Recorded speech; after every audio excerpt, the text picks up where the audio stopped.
Bueno, muy buenas tardes a todos y todas y cada uno de ustedes. Agradezco a las autoridades del Colegio de la Abogacía, a los organizadores del evento por permitirme participar en esta jornada. Lamento no poderlo hacerlo de modo presencial y pido mis excusas.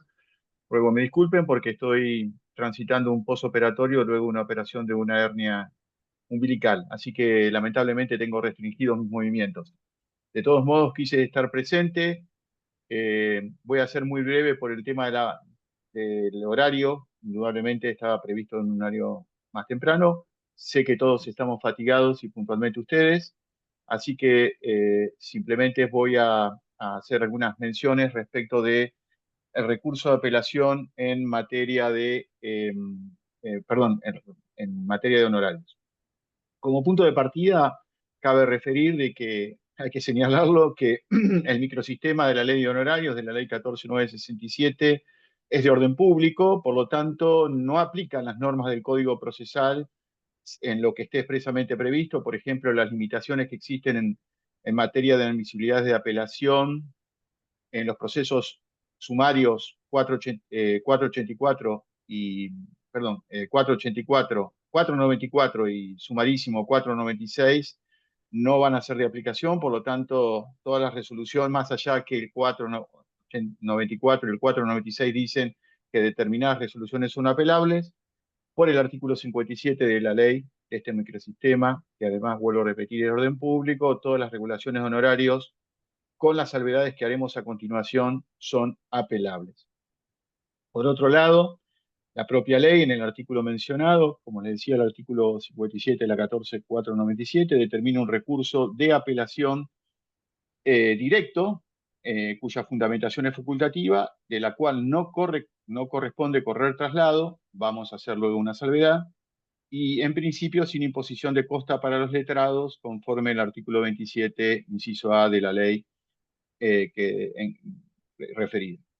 Si ante la eventualidad de que contra la regulación de honorarios se interpusiera una revocatoria con apelación en subsidio, lo cual es absolutamente inadmisible porque el proveído que regula honorarios no es una providencia simple, por lo tanto nunca iría una revocatoria, esa apelación subsidiaria hay que tomarla como una apelación directa, y esto tiene que ver con el tema de indubrio pro acción, indubrio pro recurso. Entonces, siempre va a ser una apelación directa, aun cuando se interponga con una revocatoria con apelación en subsidio, que como dije, resulta absolutamente inadmisible.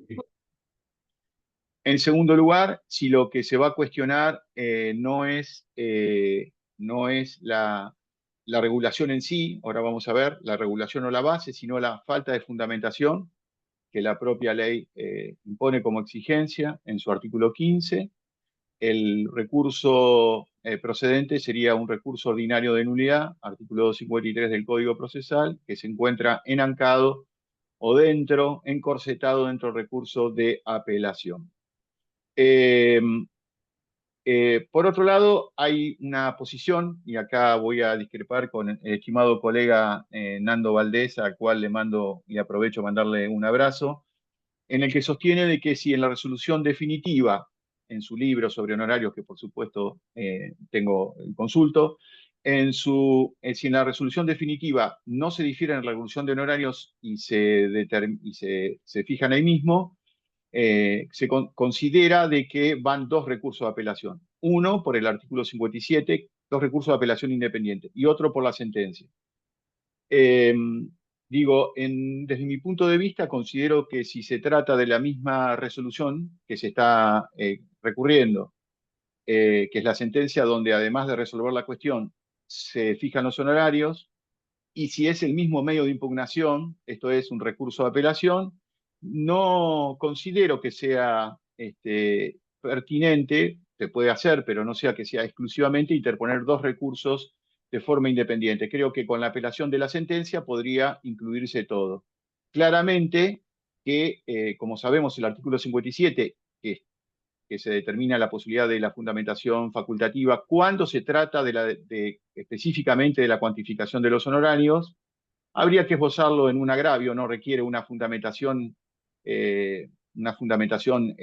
digamos, solo va a decir por altos o por bajos, y con eso es suficiente, y podría estar o en el memorial de agravios si se trata de una sentencia en un proceso sumarísimo, una sentencia de mérito, o en la expresión de agravios, si se trata de una sentencia de mérito en un proceso sumario u ordinario. Por lo tanto, me parecería que, en mi criterio, un poco para tirar esto como un disparador, no sería necesario interponer dos recursos independientes, sino que el mismo recurso podría abastecer el ataque contra la resolución de la sentencia de mérito como la regulación de honorarios que allí está establecida.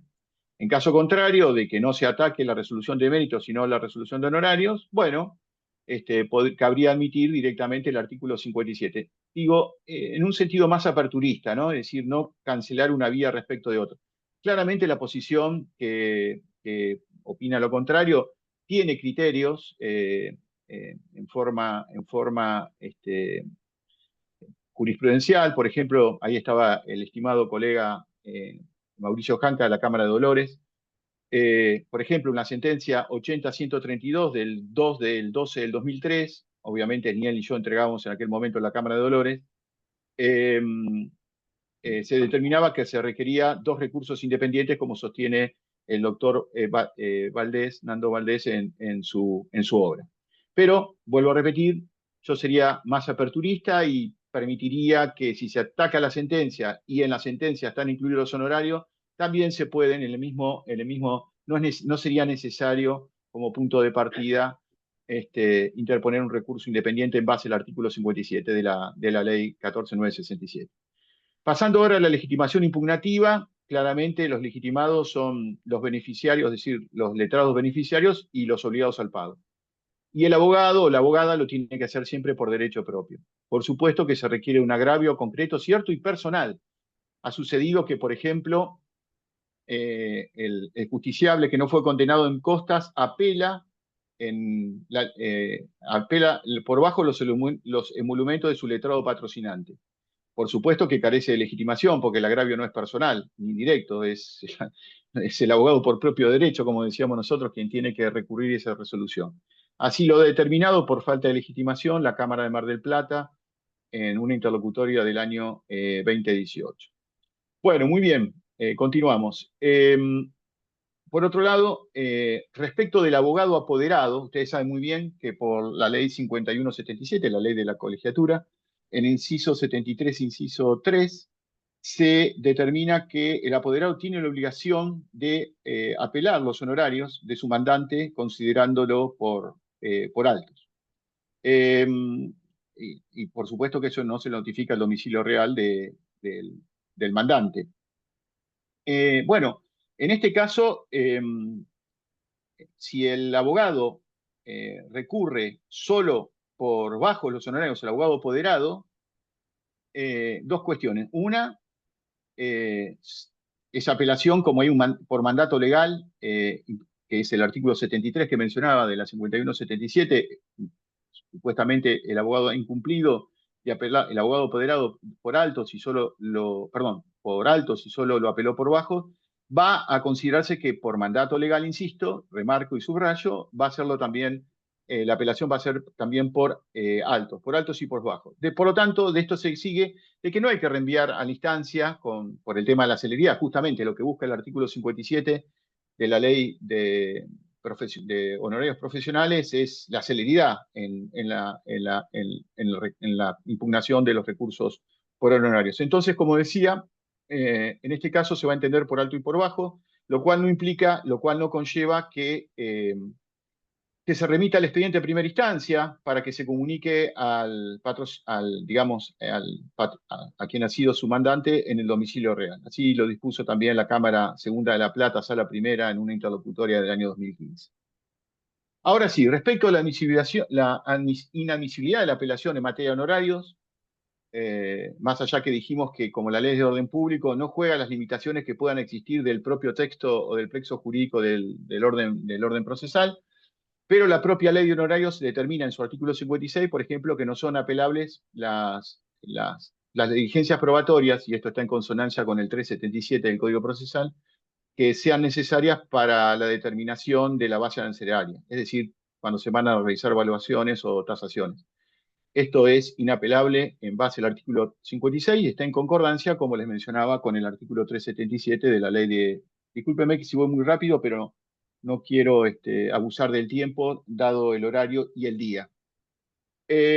También, esto se va a referir el querido amigo Pablo Grillo y colega, cuando la regulación fuese realizada por las cámaras de apelación y tribunal de instancia única o por la propia Suprema Corte, que, según el artículo 57, no serían o no son pasibles de ser impugnadas.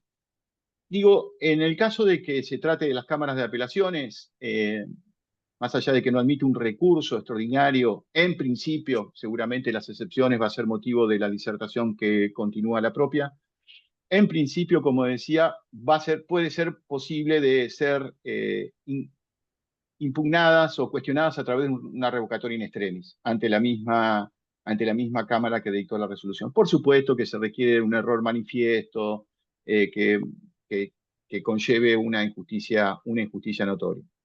Por otro lado, cuando las resoluciones que determinan diferir la regulación de honorarios tampoco son apelables, entonces tenemos estas tres situaciones en las cuales, en base al artículo 56 y 57, tampoco son apelables, porque no le causan un agravio irreparable y directo, o sea, no le causa un agravio irreparable, sino que oportunamente cuando se determine, el honorario va a ser susceptible de sí ser interpuesto y va a ser admisible un recurso de apelación. Las regulaciones provisorias sí son apelables y van a tramitar por vía incidental, es decir, de hecho, bueno, se revisan regulaciones apelables. Ahora, ya visto el tema de la legitimación, visto el tema de la admisibilidad o inadmisibilidades en materia de honorarios, vamos a hablar un poquito de la motivación de la apelación. Como punto de partida, vamos a hacer referencia al artículo 57, que claramente dice que la regulación de honorario van a ser apelables en el plazo de 5 días, siendo facultativa la fundamentación de esa apelación y de la cual no se corre traslado. Ya dijimos que el artículo 57 solo aplica a cuestiones de la cuantificación en sí misma, no para cuestionar la base regulatoria. La modificación del 8904 a la 14967 le agregó una palabrita al artículo 57 que cambia en este sentido, que puso solo, pudiendo fundarse solo en el mismo acto de deducirse. Y esto deja sin efecto una jurisprudencia a la cual no me voy a referir porque quedó sin efecto, imperante, hasta la sanción de esta ley de la 14967, decía que el letrado o la letrada podía podía fundar al momento de articular la apelación, en el mismo momento de articular la apelación en base al artículo 57, o también lo podía hacer una vez concedida la apelación con fundamento en el artículo 246. Es decir, daba la posibilidad,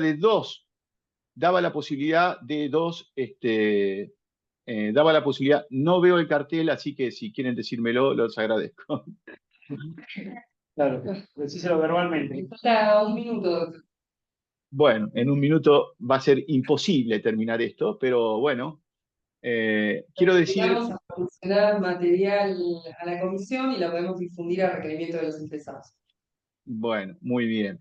Vamos a decir respecto de esto, es que la posibilidad de la apelación va a ser, igual en 2 minutos termino. La posibilidad de la apelación va a ser posible ahora solamente con la articulación. En el caso de la Cámara de Trenquelauquen, por ejemplo, sostiene que en el caso de que se funde, tiene que cumplir los requisitos del artículo 260, es decir, una crítica concreta y razonada. Por otro lado, si se fundó o no, la contraparte tiene la posibilidad de también presentar, no un memorial, pero puede hacer una presentación en base al derecho de defensa del juicio para cuestionar, para tratar de confirmar la resolución que ha sido apelada. Bueno, simplemente les quiero decir esto, en el caso de que se apele con fundamento en el artículo 57 y se advierta que no está apelando la cuantificación estricta de los honorarios, sino la base regulatoria, el tribunal debería, por mandato del 271, mandar a fundar esa apelación, es decir, mandar a presentar el memorial y sí correr traslado de lo respectivo, o sea, del memorial respectivo, es decir, cuando va sobre la base regulatoria y no sobre la cuantificación propiamente dicho. Respecto a la caducidad en segunda instancia, como se puede o no fundar, no hay caducidad en segunda instancia, pero puede ser, porque tiene que ser elevado sin necesidad de impulso de las partes, así que, bueno, nada, no quiero abusar del tiempo que se me ha sido asignado, así que muchísimas gracias por su atención y por haberme dejado participar desde mi casa. Muchísimas gracias.